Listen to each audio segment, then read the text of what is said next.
Good afternoon, ladies and gentlemen, or good evening if you are in Germany, as I know some of you are, and welcome to this virtual Holocaust Memorial Day event. My name is Katja Sippel, and I'm the Executive Director of the German American Heritage Foundation and Museum here in Washington, D.C. Today's commemoration is co-hosted with Dankhaus in Chicago, and I'm very happy to have Dankhaus's Executive Director, Monika Jurak, and her team join us today. Welcome, Monika. We have four wonderful speakers whom I will introduce shortly, and I am very much looking forward to each and every contribution as they all have such unique experiences and messages. There should be time for a brief Q&A session following the program, so please have some questions ready.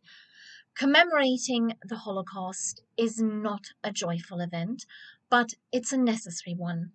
Exactly 77 years ago, on the 27th of January 1945, at 3 p.m. local time, Soviet forces entered the Auschwitz concentration camp, which was actually multiple camps, and ultimately revealed the full horror of the Nazi regime's atrocities to a shocked world.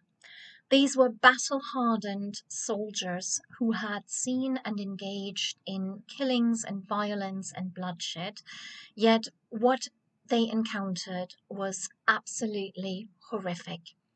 Despite the eerie silence in the camp complex, they found more than 7,000 survivors who had been left behind to die.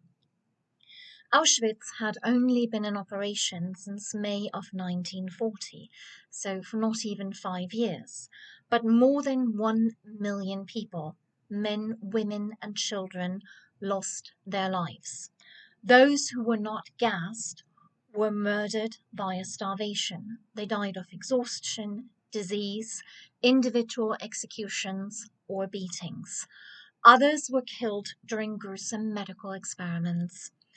Auschwitz became synonymous for the Holocaust and the planned genocide of 6 million European Jews and others who were deemed unworthy. Every year, we have fewer eyewitnesses who can tell us their stories, and some may say that it's time to put the past behind us. But awareness, education, and respect are vital elements in the prevention of future genocides. The Spanish philosopher George Santayana put it succinctly when he wrote in 1905, "Those who cannot remember the past are condemned to repeat it." Our first guest speaker today is Rabbi Andrew Baker, the Director of International Jewish Affairs with the American Jewish Committee right here in Washington, D.C. And Rabbi Baker has made it his mission to combat anti-Semitism and to address and resolve Holocaust-era issues in Europe. He works with the Organization for Security and Cooperation in Europe and with several Eastern European countries. He has received numerous awards for his work and has been decorated by the presidents of Germany, Lithuania, and Romania for his diplomatic efforts. Rabbi Baker, your work really brings together the past, the present, and the future. Please share some highlights with us. Thank you, Katja. It's great to be with all of you on this commemoration day. And as you noted, this date identified as an international day to commemorate the Holocaust by the United Nations and by now dozens of countries is fixed to the anniversary of the liberation of Auschwitz-Birkenau, something that took place 77 years ago. But you know, it was only a week that we marked the 80th anniversary of the Wannsee Conference, that one-day meeting organized for Nazi bureaucrats that set in motion what came to be referred to as the final solution. Protocols of that meeting, which then led to the active efforts to murder the entire Jewish population of Europe. In fact, it was as the current German Chancellor Olaf Scholz described it, a monstrous evil presented as normality. And as you rightly indicated, the enormity of the numbers in the space of literally those 3 years, from the Wannsee Conference to the liberation of Auschwitz, and of course, Jews were murdered before and after those dates. But the vast majority of those 6 million were killed during that brief period of time. I think we have understood, and we can see for all of the decades since then, there has been a reckoning with this history, notably and in the first instance with Germany and the German people themselves. In the early 1950s, Konrad Adenauer negotiated agreements with both a new state of Israel and an organization formed to represent Holocaust survivors, the Jewish Claims Conference, to pay reparations for those who had suffered. By no sense of the word was this a popular agreement. It was fraught politically when Konrad Adenauer determined that Germany would do this. It was recognized in large measure that this was a price to be paid for Germany returning to the community of nations. But let's keep in mind, that was really only one half of Germany at the time that acknowledged this, because East Germany refused to accept any responsibility for what the Nazis had done. In fact, that only came in 1989 after the fall of the wall. Now, even as it provided much needed funds for that state of Israel to help resettle a huge number of Jewish refugees, of course, coming from the death camps of Europe, but also from Arab states as well. It was still opposed by many of those Israeli members of Knesset and others who resented reaching any agreement with the Germans. And of course, when it came to individual survivors, even though they needed that support, there were many, albeit wounded and scarred, who still felt nothing could truly compensate for what they had endured. And in fact, in some cases, refused even to accept those modest payments that were offered to them. When you consider this, one really has to say it was unimaginable in the 1950s that we would find ourselves today in so many ways where Jews, where Israel, Germans, and Germany are truly linked together, and frankly, linked together in common purpose to learn those lessons of what took place back during the Holocaust. It took a generation in Germany for Germans to come to see May 1945 as the country's liberation rather than its defeat, as President Richard von Weizsäcker formulated it in what many considered to be his most famous speech, delivered on the 40th anniversary of the end of the war. The process of compensation, of restitution for Nazi victims actually still continues to this very day. We've only in these last months negotiated additional support for home care assistance to remaining living survivors. There is, of course, this recognition that this business essentially is unfinished until the last survivor passes from this world. But in the meantime, a network of relationships truly has developed. Initially, twinning relationships between Israeli and German cities, exchange programs, bringing together younger generations of Germans and Jews. I would note in particular American Jews. This has been one of our organizations involved programs going back now to 1980. The American Jewish Committee in partnership with the Konrad Adenauer Stiftung, continues this exchange to this day. Over time as well, German-Israeli relations have deepened. Germany clearly has been one of Israel's strongest defenders and supporters within the European Union, a significant role as the EU plays an outsized role when it comes to the place of Israel within the United Nations, within international relations quite generally. We have to take note that it was Chancellor Angela Merkel who declared that Israel's very well-being and security is a never negotiable reason of state for the Federal Republic of Germany.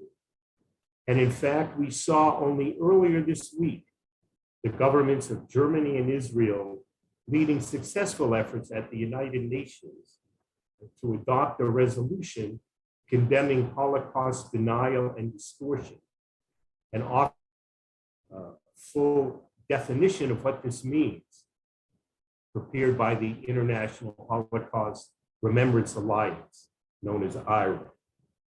Now, after 1991, Chancellor Kohl had an opportunity, which he took, effectively to open the door of Germany to Jews interested in from parts of the former Soviet Union.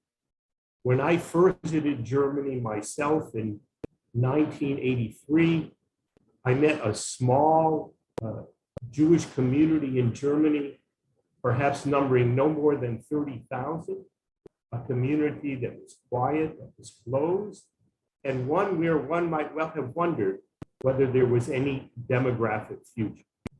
But all of that changed after the fall of communism. And it changed because the government of Germany, and in particular at that time, a decision by the chancellor that would extend German residency for any of these Jews from the former Soviet Union who choose to come. And many, in fact, did go to Germany. It made a remarkable difference. Certainly, it ensured the demographic future of Jewish life in Germany, where today we number German Jewish residents to be somewhere in the range of 150,000. And one can see, and I know we'll hear from another this afternoon, the reality of present-day Jewish life in Germany. That was by no means assured. And ironically, even at the time, there were those, including the Israeli ambassador in Bonn, saying that Jews from the Soviet Union were free to travel to Israel. They were not in any way considered refugees, and they did not need this opportunity, and yet it was made open to them. Much of this, I think we know, has happened because of a reckoning with the horrible events of the Holocaust that we remember today. Without that reckoning, none of this might have happened. But I think we need to acknowledge as well, while there can be no question without the German regime, there would have been no Holocaust. The sad reality is, in too many countries occupied or allied by Nazi Germany, there were many collaborators, certainly bystanders, and traitors of the Holocaust. And without their efforts, that murder of European Jewry could not have been so swift, could not have been so lethal. And frankly, it has been and remains a complicated process to work to see that these countries also confront their Holocaust era past. They were not forced to do so in the way that Germany was, and therefore they did not in the same way experience the same learned lessons of these last decades. Even countries that were fully democratic at the end of the war, countries like France, like Austria, waited decades. In fact, only until 1995, to fully admit and acknowledge their own roles in the Holocaust. And for countries in Central and Eastern Europe, a part of the world where I spent much of my work and attention, it has been more difficult, since these countries did not even have the opportunity to confront this chapter in their histories until after the fall of communism, until 1991, when democracies were reestablished. But for many of them, they had seen themselves, rightly, I acknowledge, as having been victims of communism, of Soviet oppression for half a century. But it surely made it much more difficult for them to look back still further to the roles that many of their own countrymen or their political leaders at the time played in the murder of their Jewish neighbors and Jewish friends. The fact is that we struggle now, and efforts are working to confront that difficult chapter, to bring forward an honest and correct and critical history of the Holocaust in these respective countries, also to address the unfinished business of returning former looted property, restoring former Jewish sites of heritage, synagogues, cemeteries. It's an ongoing effort. And ironically, perhaps there is no greater ally in the work that we are doing in these countries than the government of Germany itself. It can certainly offer, by way of example, what it has done to reckon with its own history, to address those crimes for which, as the German chancellor even today on Holocaust Commemoration Day has said, special responsibility sits on German shoulders. Even in this way, Germany has been an important source of support and encouragement and political activism, so that we can finally address this unfinished issue in all of the areas in Central and Eastern Europe where the Holocaust also took place. So thank you for giving me this opportunity to share some of these thoughts with you on this day, International Holocaust Remembrance Day. Thank you so much, Rabbi Baker. Thanks so much for all the work you do and have been doing. It's such an important message that you're spreading. Our next guest is Oliver Moss, and he is a descendant of a prominent German Jewish family. His father and his grandparents managed to leave Nazi Germany following the terrible events of the Reichskristallnacht in 1938. And it was actually a German employee of the Gentile woman of the an employee of the company who gave them the news that it was safe and not to return and to get out of Germany as quickly as possible. His grandfather, Siegfried, Oliver's grandfather, Siegfried, was a patriotic German citizen, and he fought for the German Empire in World War I. And I actually have some images here. On the left side, you can see Oliver's grandfather, his Opa, Siegfried Moses, in 1917 in his World War I era dress uniform. And on the right side is Oliver's father, Werner, later Warren. He also changed the surname from Moses to Moss, and he can be seen here in his US Army uniform. He became a US soldier after coming to the United States. And Oliver's contribution will be a very personal one as we delve into the past. He will be reading excerpts from his Aunt Hilda's diary, who was alive when all of this happened. Oliver, I'm going to hand over to you now, please.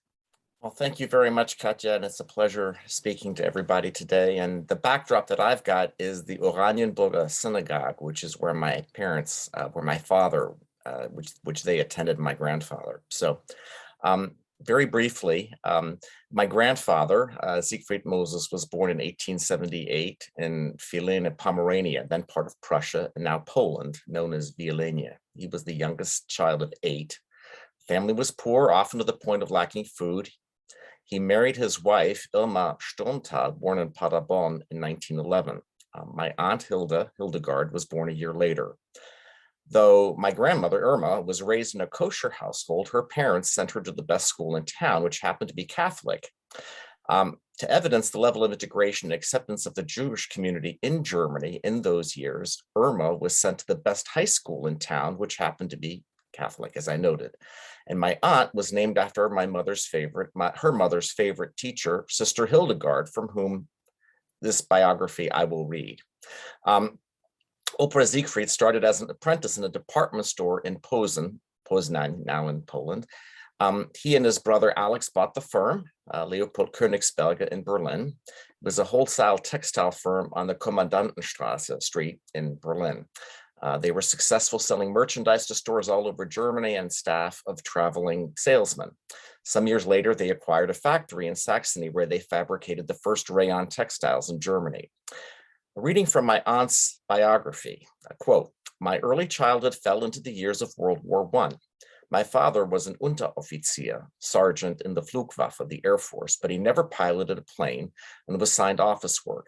When I first saw him in uniform, I told him, I like you better in a shirt." After World War I, my grandfather's business prospered even during the difficult years of staggering inflation in Germany in the 1920s. My father, Werner Moses, was born in 1920. By my father's accounts, he grew up in a very wealthy and privileged background, fully integrated into German society. Reading from my aunt's diary, at the end of my school years, the Nazi Party had become stronger and stronger. People read Hitler's book, Mein Kampf, which he wrote while in prison, but the Jewish people doubted that the Germans would believe its content. Living as we did in the Weimar Republic with freedom and liberty as its motto, it seemed impossible that the cultured and civilized German people would take up actions proposed in the book. A nation that had produced writers like Schiller and Goethe, composers like Beethoven and Bach, scientists, economists, physicians, and others of highest caliber could not be expected to stoop down to the level of cannibals. The intent of the Nazis was masked by invocation of law and order. The businesses and positions that were stolen from the German people by the Jews were to be returned to the rightful owners. The Jews were to blame for the German defeat. Through their wheeling and dealing, they had become overly rich and powerful to the detriment of other Germans, according to the Nazis. They were to be considered parasites, to be exterminated like mice and rats. Innocent Jews were arrested and taken away to concentration camps, and some were submitted to phony trials to prove the Nazis' point of view. After Hitler was elected into power on January 30th, 1933, she continues, some of the leaders of the opposition, as well as the Jews, said, once the German people see how irrational this leader is, he will be voted out of office in a hurry. But Hitler had a hypnotic personality and aroused his contemporaries with his fiery nationalistic speeches and flag-waving parades. Our Friday night Sabbath ceremonies became nightmares as the family listened to Hitler's invectives against the Jews on the radio. In April of the same year, there came the boycott of Jewish establishments, such as stores and offices. Nazis in full uniform were placed in front of them to discourage customers, clients, and patients from entering. This persuaded the Jewish community that there was no future for its youth in Germany, and it started to look around for places for which to escape. There were very few indeed. At first, only the nearby European countries were considered as a refuge, but the number accepted was small. Thus, one had to think of other continents to which to go. The United States quota was filled up exceedingly fast. The American government did not see fit to make any exception and enlarge it. For the lucky ones to be admitted, the cumbersome red tape to obtain the proper papers made for a long, anxious wait before boating the boats to freedom. My aunt, determined to become a doctor at an early age and was an excellent student, she recounts the following. When entering the grounds of the university, a special identification card had to be shown to the guards. Jewish students had a large J printed on theirs. They were not sure whether the professors would be impartial at exams. They studied and crammed more than anybody else, but the old-time professors had not been replaced yet and judged every student at his or her merits. I received an excellent report card to my greatest surprise. She was enrolled first in Berlin and later in Freiburg. My aunt married her husband, Eric, and both left to study medicine at the University of Pisa in Italy, since after 1935, Jews were no longer allowed to study in Germany. My aunt recounts, already as a small boy in elementary school, Eric experienced anti-Semitism in his hometown, Hamm an der Sieg, a small town in the Rhineland. Teachers wore the swastika badge even before Hitler came to power. His classmates refused to talk to him and bombarded him with snowballs. Things gradually worsened. Finally, the family department store in Hamm was boycotted in April 1933. Nazis in uniform guarded the doors to the store and prevented customers from entering. The only one to enter was a Nazi leader who held a pistol at Eric's father's head and demanded all the money in the cash register. My father-in-law gave him the key and he helped himself. A Christian friend outdoors was overheard to say, "Germany, how deep did you sink?" During the infamous Kristallnacht in 1938, the synagogue in Hamm was burned down. For days, the residents had collected hay and placed it around it. The Nazis who watched the conflagration with glee threatened a Jewish neighbor with being tossed into the fire. There were, however, Christian people in Hamm who did not approve of the misdeeds to help. For instance, the grocer who was not allowed to sell to Jews would do just the same after hours when it was dark. While studying in Italy, Anhilda made a trip back to Germany, which was very dangerous. She states, "It was in December 1937 and the situation for German Jews was deteriorating. A new rule by the Nazi regime required authorization by a German consul for any trip to Germany by any German Jewish student abroad. Awaiting approval for their visa to the United States, she and my uncle went to gather belongings. They took household goods, jewelry, cameras, and medical equipment." She notes, "My father had a solid piece of gold in his possession, which was forged into a heavy bracelet so that I could wear it on my wrist to our return trip to Italy. My mother gave me her platinum pin, which I put on my scarf under the coat like costume jewelry. We rolled up money bills, put them into condoms, which we inserted into the rectum. We hoped there would be no body check or rectal examination. Another time, they had money bills sewn in the lining of a coat. All these underhanded things ran against our upbringing as a law-abiding and honest family, but these were times when we felt tricked and trapped by our own government. Self-preservation became the motto of the day." They left in Italy in 1938 to go to the US on the SS Manhattan.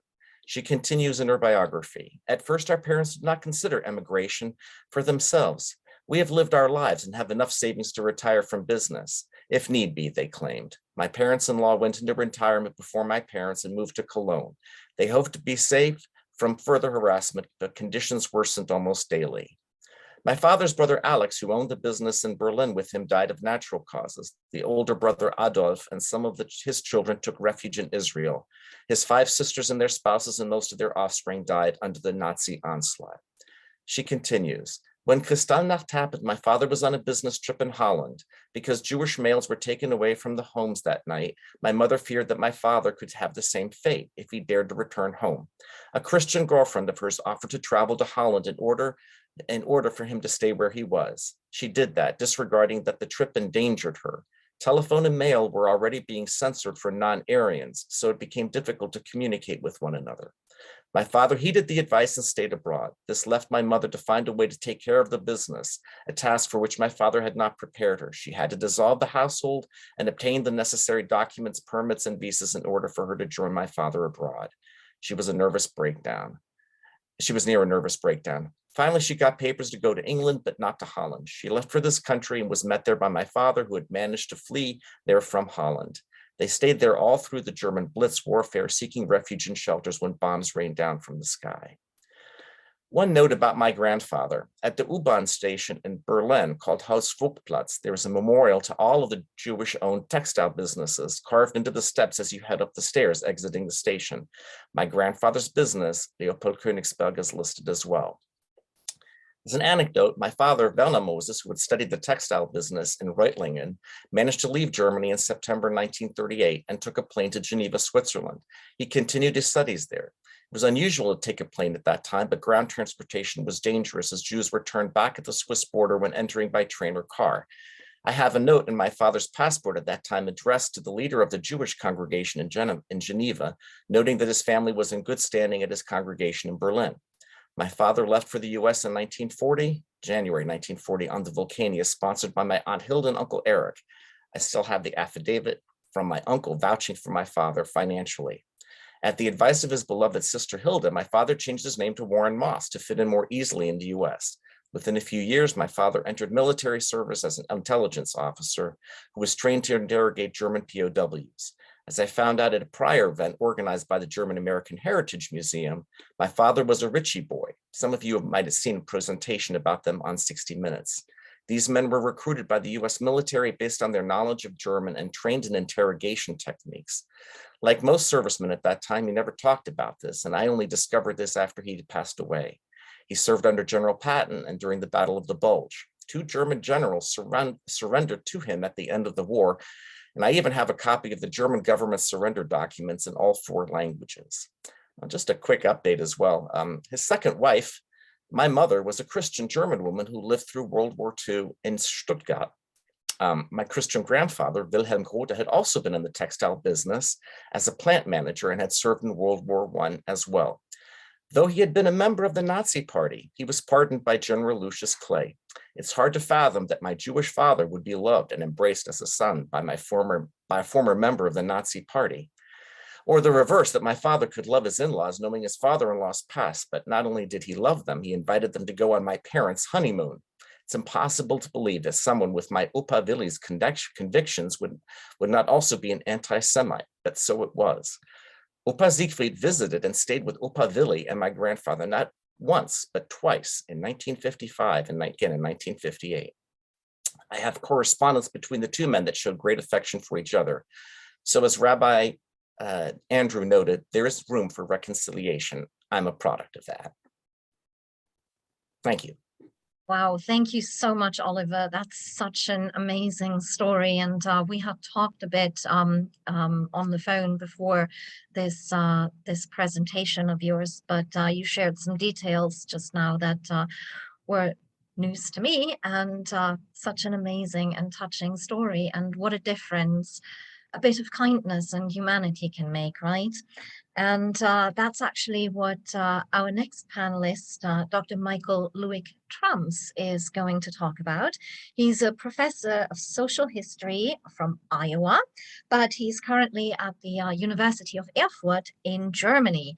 And Michael, you have conducted extensive research about European World War II era refugees and the new identities they forged following their escapes. Today, you will talk about the Scattergood Hostel, a former Quaker boarding school in remote rural Iowa, which saved almost 200 European Jews and opponents of the Nazi regime and helped them starting new lives. Iowa as a whole, including West Branch, where Scattergood was located, has a lot of German Americans, and most of their immigration history took place generations ago, but it's an interesting connection there. And we are also excited to be hosting Michael here at the museum as a guest speaker on the 26th of February for an in-person presentation at the museum. And you'll be talking more about Scattergood and other hostels that were spread across the United States.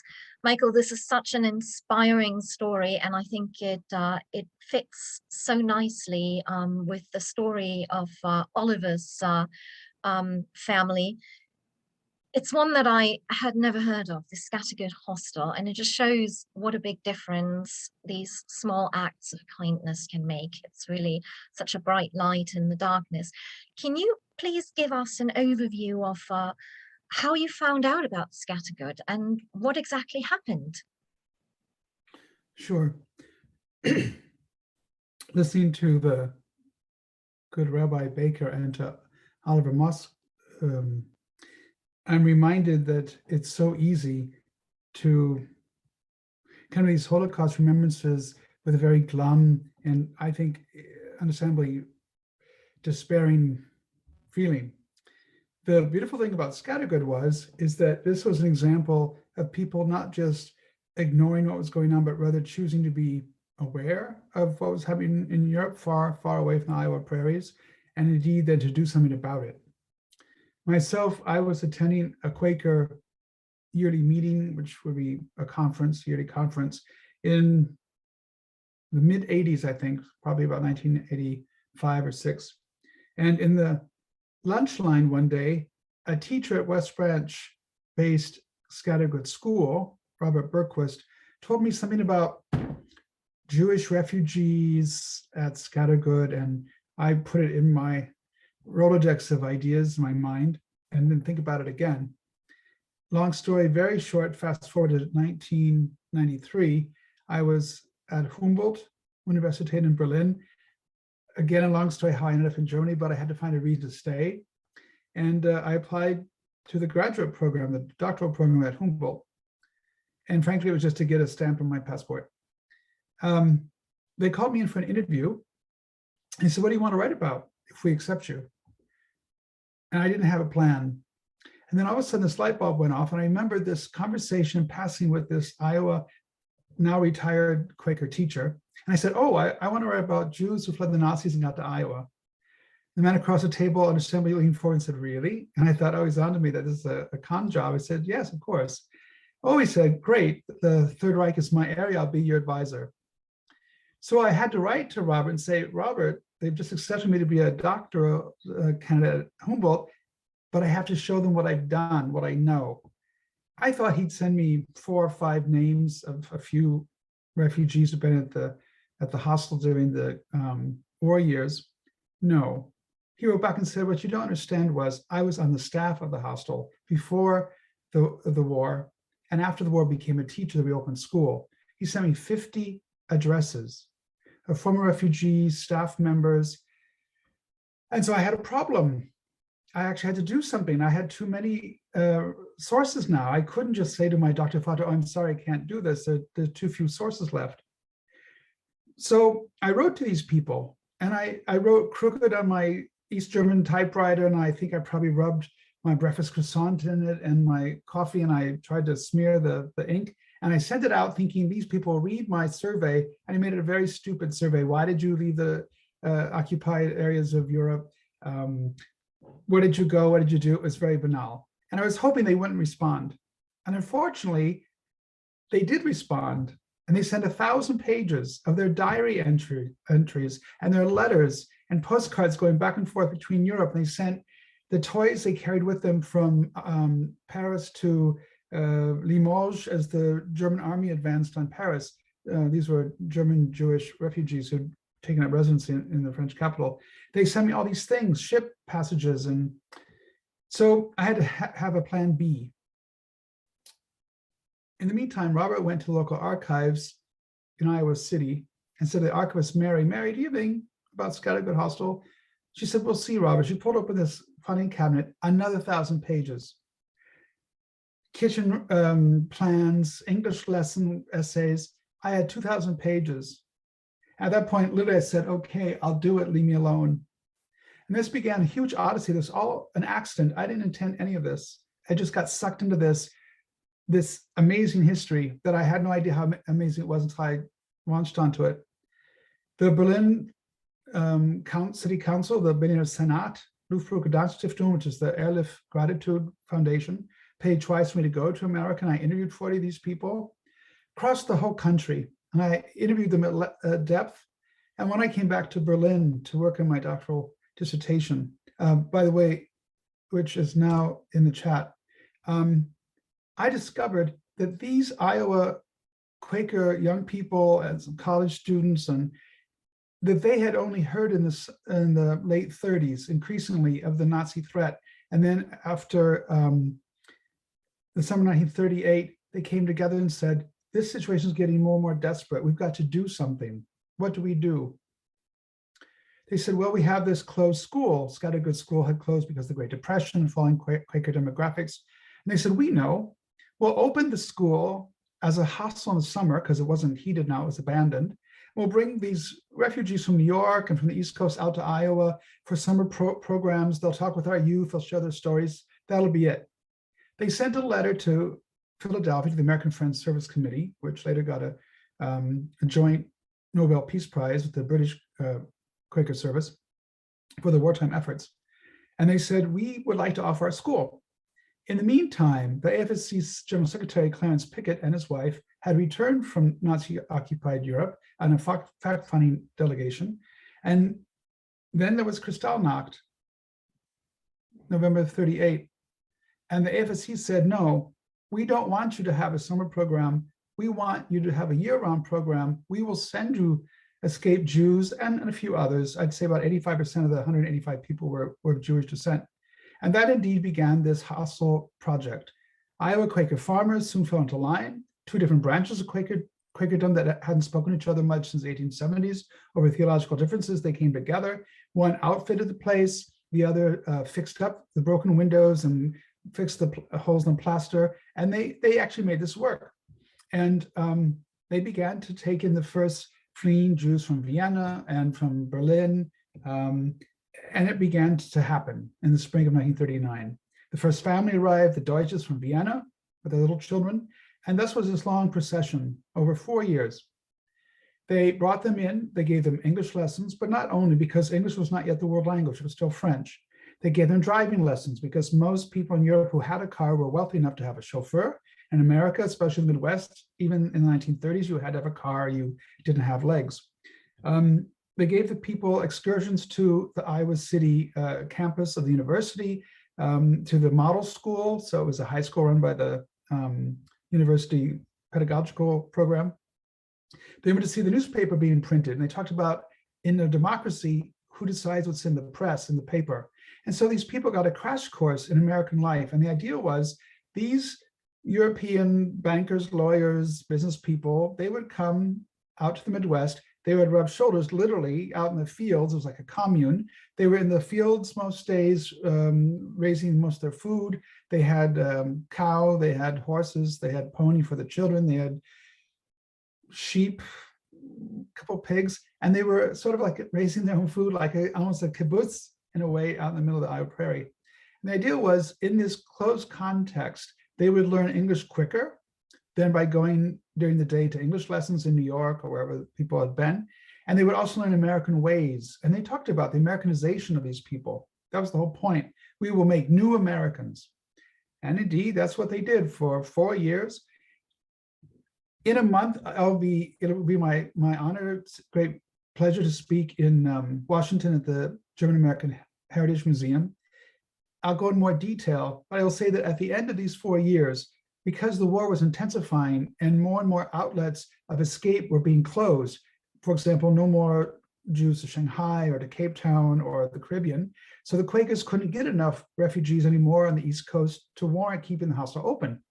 So the Quakers turned their focus, and they said to the government, well, we have this hostel, we have these young volunteers, college students and others, we could bring Japanese American internees from the desert, Americans, many of whom were born in this country, we could bring them to Iowa, away from the military zone of the West Coast. And the locals said no, hopefully mostly non-Quakers. So this story is all full of interesting facets and sub-stories. There were a core of people who were convinced we can do something. We can take a closed old school, we can fix it up, we can find college kids and retirees and former professors, bring them out here, and we can do some good. And this is what inspires me. 30 years after the research, I began all this charade at the University in Erfurt, in Berlin in 1993, so 30 years ago. And here I am still, and I feel obligated. Almost all the people I interviewed are now deceased, of course. The story is singular. It's America's largest grassroots response to the Holocaust. There are myths that Americans stood by while this was all taking place. It's not fully true. There were exceptions. In the link I sent out, I had to research for my dissertation something a little bit different, scattered with the book. The book I have here, you can get it through Amazon. You get some copies from me. There are almost none left. For the dissertation, I compared 13 different refugee centers. 2 are government run, one by the British government, one by the American government, 3 by Jewish organizations, and coincidentally, 8 by different Quaker groups in Britain, in the continent of Europe, and in the United States. So this was my goal now. It was given to me. I didn't want it. I didn't want to do any of this, frankly. I just wanted to sit in a cafe in Berlin with my chic cup of coffee and my attitude, but life called me to write this story. I hope this story will go on to inspire people. We know that many of the people who landed at Scattergood actually lost many of their relatives, some of them almost all of their relatives in the Holocaust. These people would have been victims as well had they not gotten out of harm's way. And we know that many went on to do fine and inspiring things. They achieved much in their new lives as new Americans, as the Quaker called them. So it's my great thrill to have told this story. I don't really have much to say at this point. I'll go back into mute, but I will put in the chat in a moment a couple links to the Scattergood story. I hope people will tell others about it. I will say either there has been recently an exhibit at the US Holocaust Museum where I'll be also in a month. I want to see it myself. And ironically, there's no mention really of Scattergood, and I don't know why.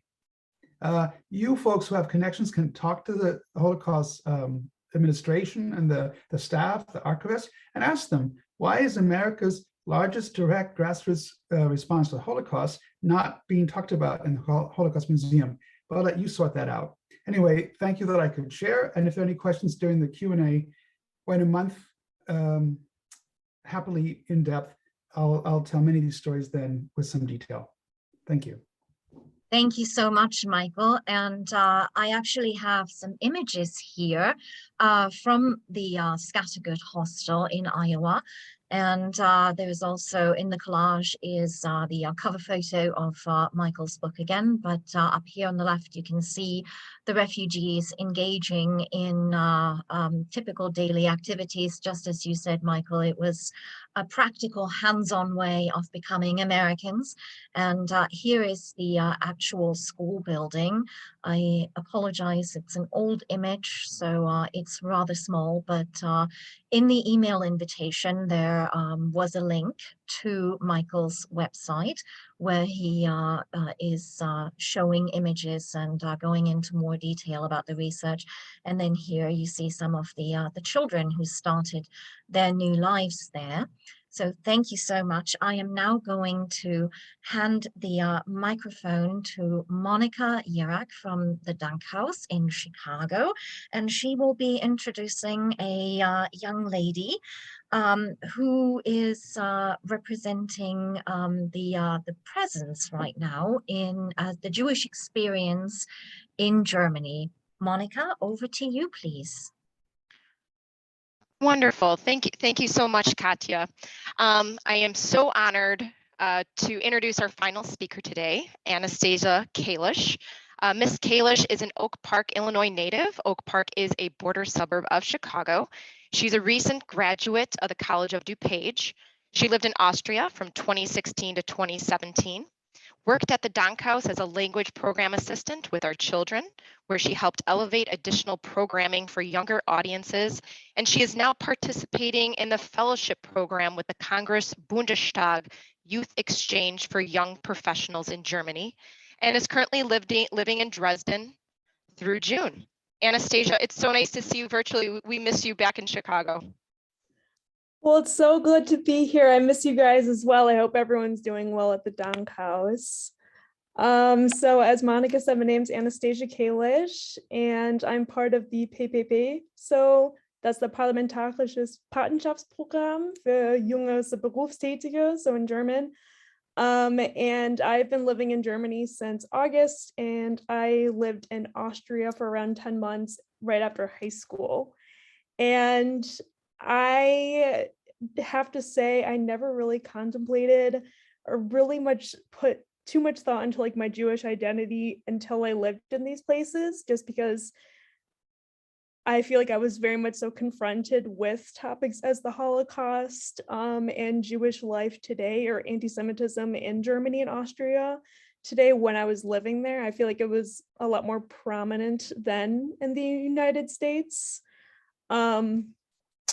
And after 2021, where anti-Semitism was on the rise, I definitely did have my fears moving here, because referencing to an article from the Deutsche Welle, 1 in 4 Germans hold anti-Semitic beliefs.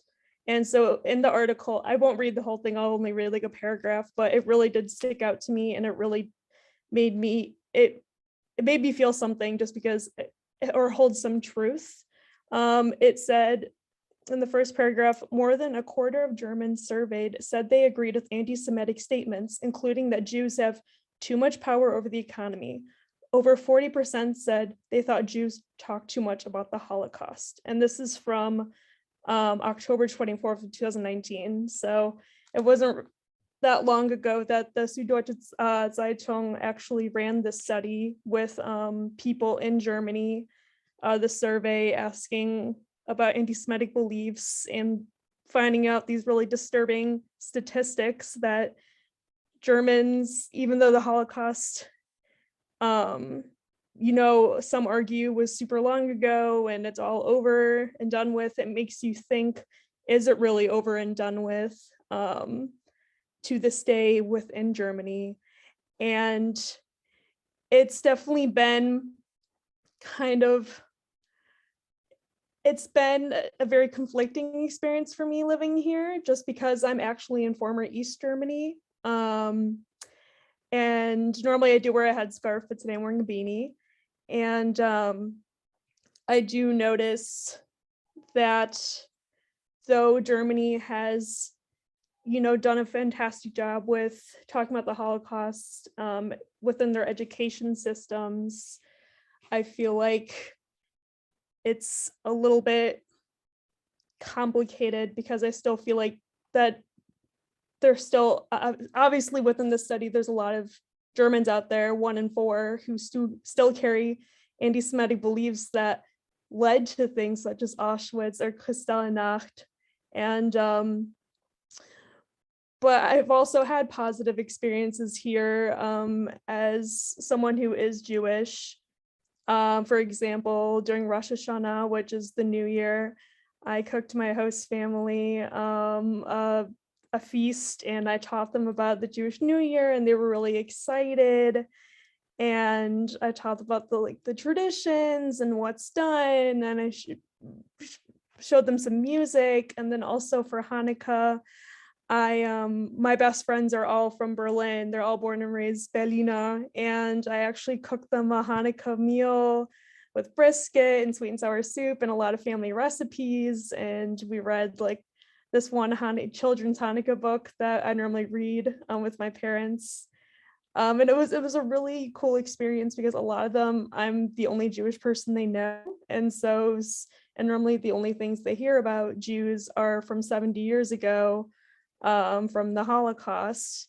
And so for us both, it was a really cool experience for me to show something of myself, because I'm constantly taking in their culture. And it was kind of a reverse moment, oh, they're taking in mine, and they loved it. And so every time I do have moments where I'm like, has Germany really improved with anti-Semitism? Or anytime someone says something anti-Semitic to me, I remember for every one person who hates me or who holds a bias against me for just being, just being Jewish, there are tons of people out there who welcome my identity and want to learn more.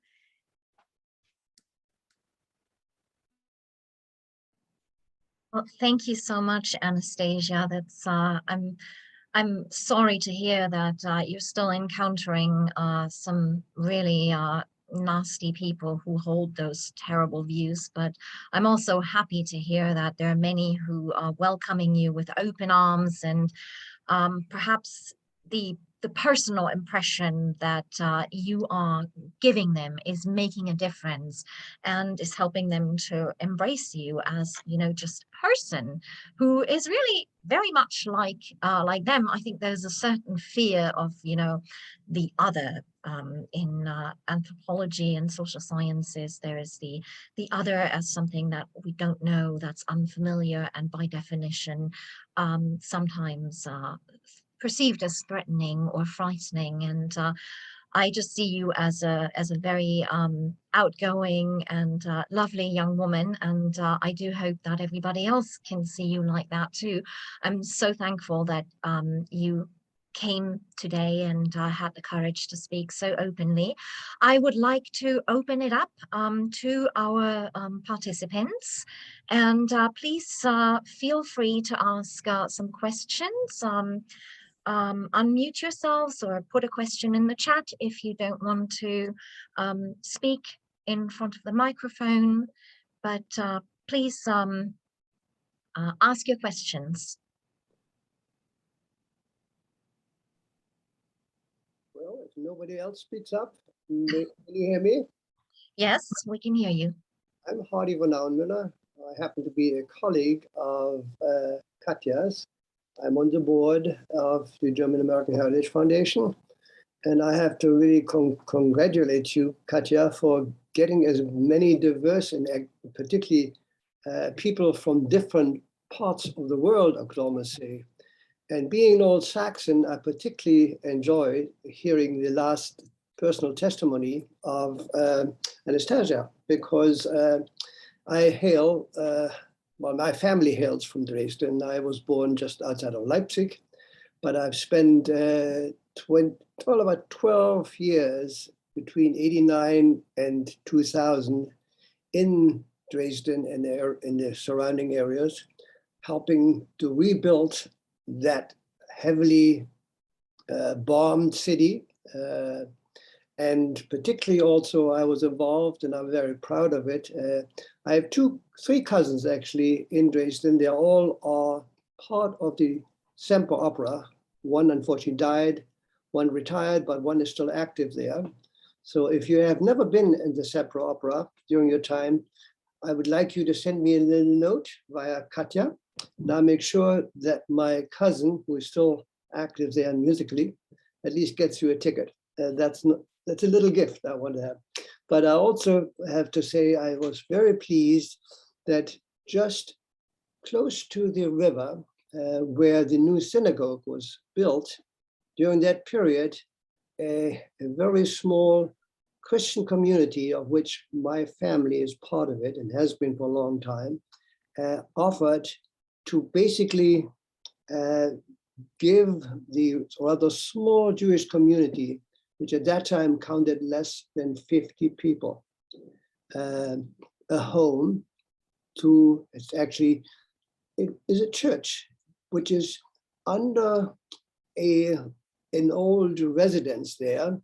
And if you walk along the river there, near you find this little entrance to, it looks almost like a former catacomb in which this church was built.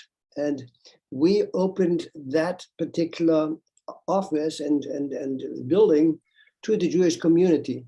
Nowadays, I'm happy to say that there are over 2,000 Jewish people from Russia and Eastern countries that have a wonderful synagogue. I am proud to have a couple of memorial certificates because I've contributed to them physically. But I really am proud to say what a city like Dresden did and how it came almost back to where it was many, many hundreds of years ago, when it was a very open city and has had even under the old Saxon kings, he was one of the few who offered entrance to religiously persecuted people from all over the world. In fact, he allowed in his state a freedom of activity that I think is rather unique for Germany. So I don't want to go and praise this anymore, but I'm glad that you are a student of the exchange Bundestag Congress exchange program. I congratulate you on that.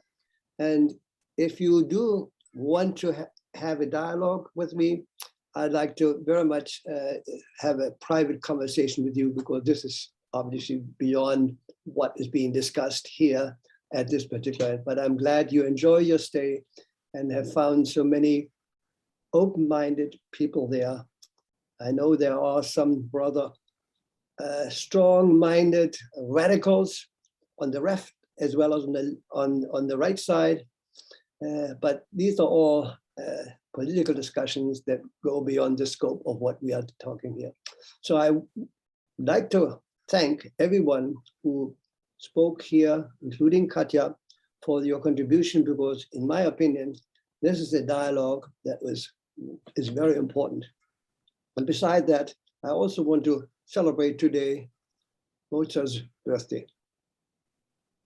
Thank you, Hardy. There's a question here from Monica. I see that your hand is raised. Monica, please go ahead. Hello, can you hear me? Yes, we can hear you. Hello, I would like to address Anastasia as well. My name is Monica. I'm in Berlin. I'm actually from Munich, but I'm living in Berlin since the wall came down. And first of all, also congratulations to Anastasia. I know the Parlamentarische Patenschaftsprogramm.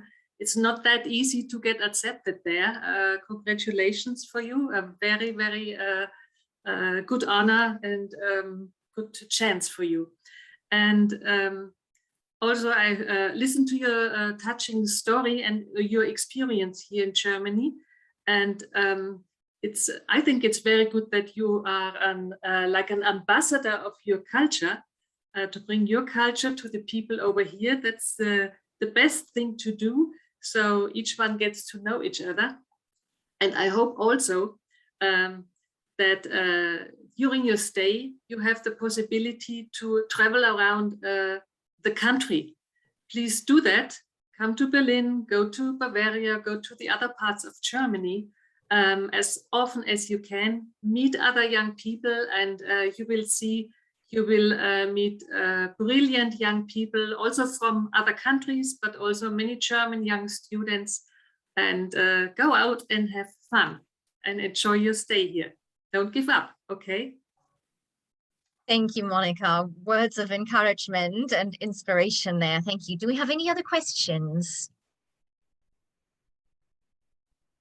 Questions for Rabbi Baker, for Michael, for Mr. Moss, for Oliver, for Anastasia? Anybody else?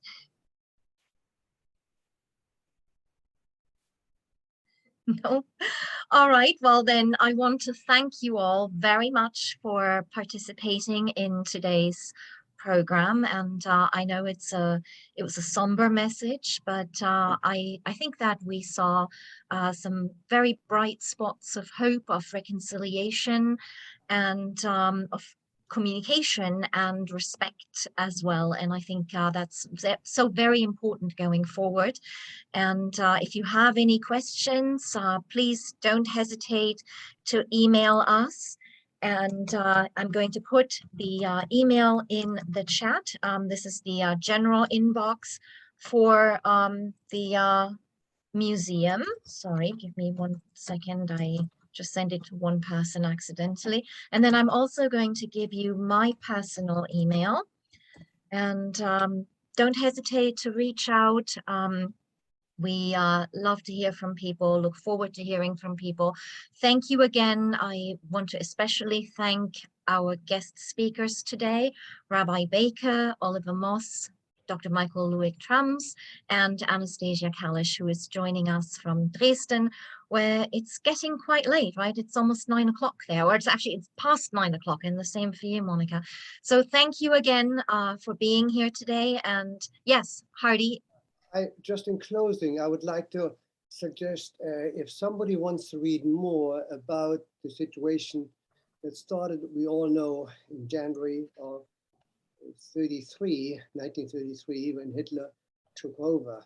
There's a book that just came out, a wonderful book called February 33. I hold it up here. It's written by Uwe Wittstock, just was issued last year, and I have only read the introduction to it, but I can tell you this is a wonderful historic thing. Just 30 days are being described of what happened to the elite of Germany, of which, of course, many of them, intellectual elite, were Jews. And so it is issued in German. I don't know whether it has been translated yet, but because I can't see any reference to it. It's by the Verlag C.H. Beck from Munich. So if you probably, I didn't have a chance to actually look it up at on the internet, but I think it's a book that anybody who wants to hear more about the history can see what had happened in those 30 days during basically from January 30th all the way to the beginning of March. I just felt Thank you. Thanks so much. Thank you, everybody, and have a good afternoon and a good evening if you are in Europe. And we look forward to perhaps seeing you again at some point in the future. Thank you very much. thank you. Thank you. Bye. Bye-bye. Tschüss. Bye-bye. Tschüss. Cheers. Auf Wiedersehen. Auf Wiedersehen. Tschüss. Tschüss. Auf Tschüss, Wiedersehen. Monika. Auf Wiedersehen. Servus. Auf Wiedersehen. Servus. Bis bald. Bis bald. Auf Wiedersehen. Shall we also say shalom? Shalom. Absolutely. Shalom. We're multilingual and multicultural, so that's perfectly all right.